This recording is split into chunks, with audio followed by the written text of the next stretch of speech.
नमस्कार, मैं प्रज्ञा। आप देख रहे हैं न्यूज़ भारतवर्ष। नजर डालते हैं आज के मुद्दे पर, जहां अफगानिस्तान को लेकर संयुक्त राष्ट्र सुरक्षा परिषद की ओर से एक प्रस्ताव पारित किया गया है और यह प्रस्ताव भारत के मौजूदा अध्यक्ष हर्षवर्धन श्रृंगला के द्वारा पारित किया गया है। बता दें कि प्रस्ताव में कहा गया है कि अफगानिस्तान के क्षेत्र का इस्तेमाल किसी भी प्रकार से देश को धमकाने, हमला करने या आतंकवादियों को पनाह, वित्त या प्रशिक्षण देने के लिए कभी नहीं किया जाना चाहिए। और इस प्रस्ताव को लेकर अमेरिका, ब्रिटेन और फ्रांस समेत 13 देशों ने अपनी सहमति जताई है। वहीं इस बैठक में रूस और चीन नहीं आए थे। आपको बता दें कि संयुक्त राष्ट्र सुरक्षा परिषद में अफगानिस्तान को लेकर भारत की अध्यक्षता में एक प्रस्ताव पारित किया गया है और इस प्रस्ताव को 13 सदस्यों के समर्थन में अपनाया गया है, जहां रूस और चीन के द्वारा इस बैठक में भाग नहीं लिया गया था।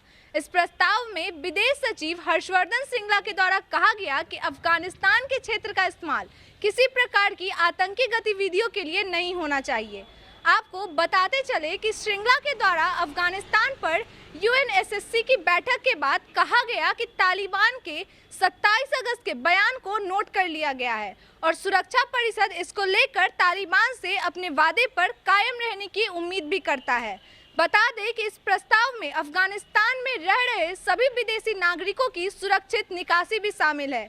इसके अलावा विदेश सचिव के द्वारा कहा गया कि संकल्प मानवाधिकारों, विशेष रूप से अफगान महिलाओं, बच्चों और अल्पसंख्यकों के साथ साथ समावेशी बातचीत का एक पक्षधर है। आपकी जानकारी के लिए बता दें कि श्रृंगला के द्वारा इस प्रस्ताव के दौरान यह भी कहा गया कि हम अफगानिस्तान की इस जमीन को आतंकी गतिविधि का अड्डा नहीं बनने देंगे। उन्होंने यह भी कहा कि अफगान क्षेत्र का उपयोग किसी भी प्रकार से देश को धमकाने, डराने या हमला करने के साथ साथ आतंकवादियों को शरण देने में कभी नहीं सामने आएगा। गौरतलब है कि अमेरिका के करीब 20 सालों के अफगानिस्तान अभियान का अंत हो गया, जब अमेरिकी सेना के अंतिम 3 C-17 विमानों को काबुल से उड़ान भरा गया और इसी के साथ अमेरिका के द्वारा काबुल स्थित हामिद करजई इंटरनेशनल एयरपोर्ट को तालिबान को सौंप दिया गया।